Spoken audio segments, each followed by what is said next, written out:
Bismillahirrahmanirrahim. Assalamualaikum warahmatullahi wabarakatuh. Sebelumnya perkenalkan, nama saya Anissa Wildani. Di sini saya dari Prodi Akuntansi Syariah kelas A. Pada kesempatan kali ini saya akan membuat presentasi yang sudah mereview dari tulisan suatu jurnal.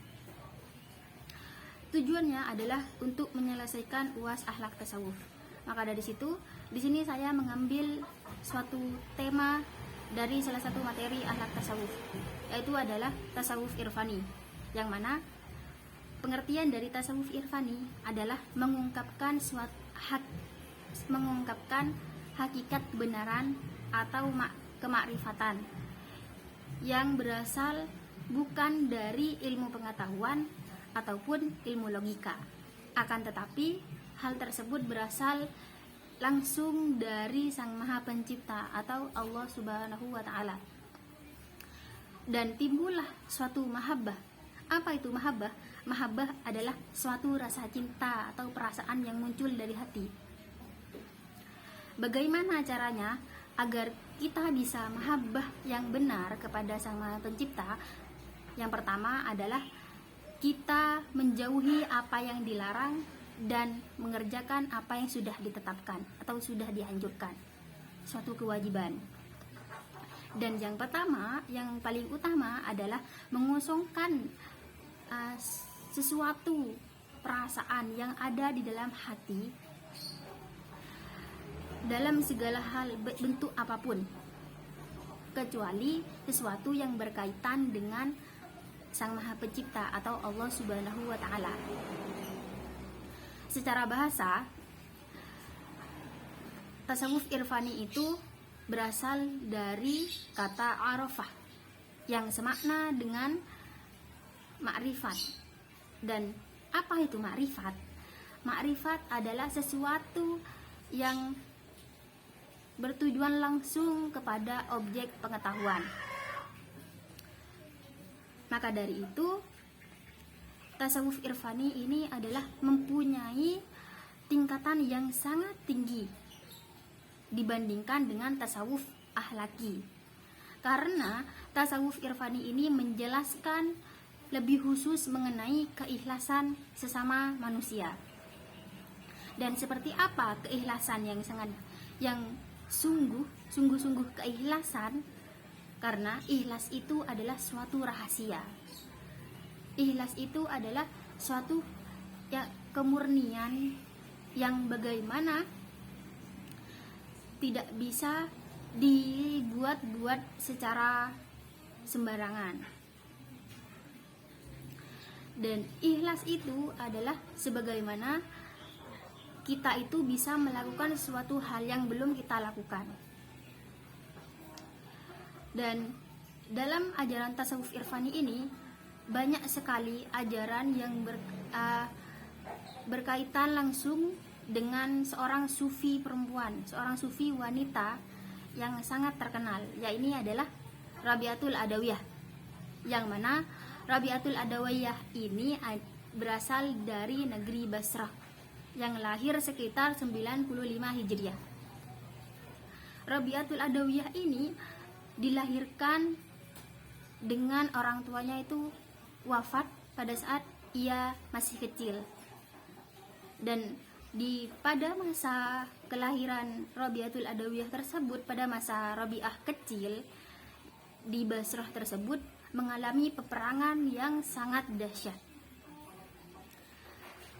Dan Rabi'ah berlari, namanya juga anak kecil. Rabi'ah tersebut berlari sehingga ditangkap oleh seorang penjahat, dan seorang penjahat tersebut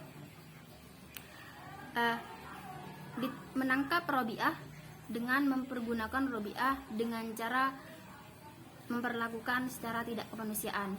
Masa hidup Rabi'ah tersebut ketika ditangkap oleh orang jahat, ia mulai melakukan bekerja keras untuk memenuhi kehidupannya. Semuanya serba terkekang. Ia merasa tidak mempunyai kehormatan dan tidak mempunyai kebebasan sama sekali. Dan pada suatu saat ketika Rabi'ah itu bekerja, sang tuannya itu atau sang pemiliknya itu, sang pemilik Rabi'ah, melihat di atas kepala Rabi'ah tersebut muncul cahaya yang sangat luar biasa cantiknya. Maka dari itu sang tuan tersebut terpesona ataupun sangat terkejut dengan kejadian munculnya cahaya dari atas kepala Rabi'ah. Dan dari itu Rabi'ah dibebaskan dan dimerdekakan oleh tuan Rabi'ah tersebut. Lalu pada masa Rabi'ah dibebaskan atau dimerdekakan, Rabi'ah mulai menghabiskan hidupnya dengan menjadi sufiah. Ia mulai menjadi sufiah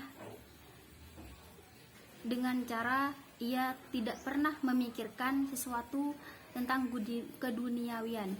Ia selalu bertujuan kepada Sang Maha Pencipta. Ia melakukan beribadah. Ia selalu menjadikan sesuatu pekerjaan yang berhubungan langsung kepada Sang Maha Pencipta. Seperti contoh ucapan Rabi'ah sebelumnya. Rabi'ah membuat banyak ucapan yang berhubungan langsung dengan Sang Maha Pencipta. Ada seseorang yang bertanya kepada Rabi'ah, menghaturkan suatu pertanyaan, "Wahai Rabi'ah,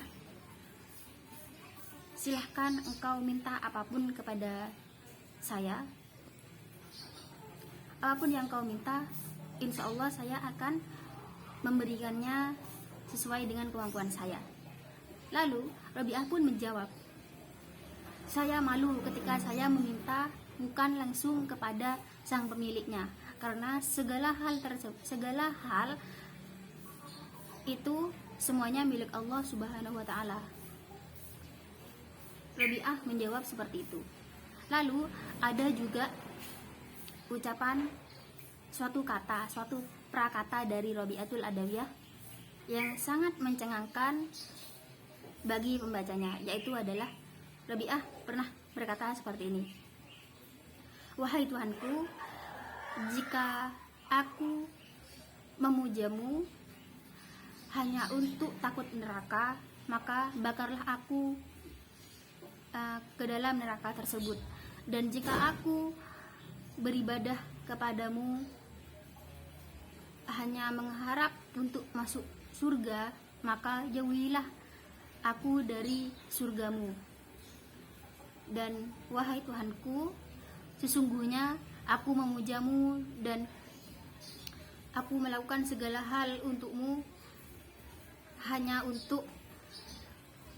untukmu dan hanya diserahkan kepadamu. Maka dari itu, jika alasannya seperti itu, tolong pancarkanlah dan jangan sembunyikanlah kecantikanmu dariku." Itulah kata yang sangat mencengangkan bagi pembaca prakata dari Rabi'atul Adawiyah. Mungkin cukup sampai di sini yang dapat saya jelaskan. Kurang lebihnya mohon maaf. Wassalamualaikum warahmatullahi wabarakatuh.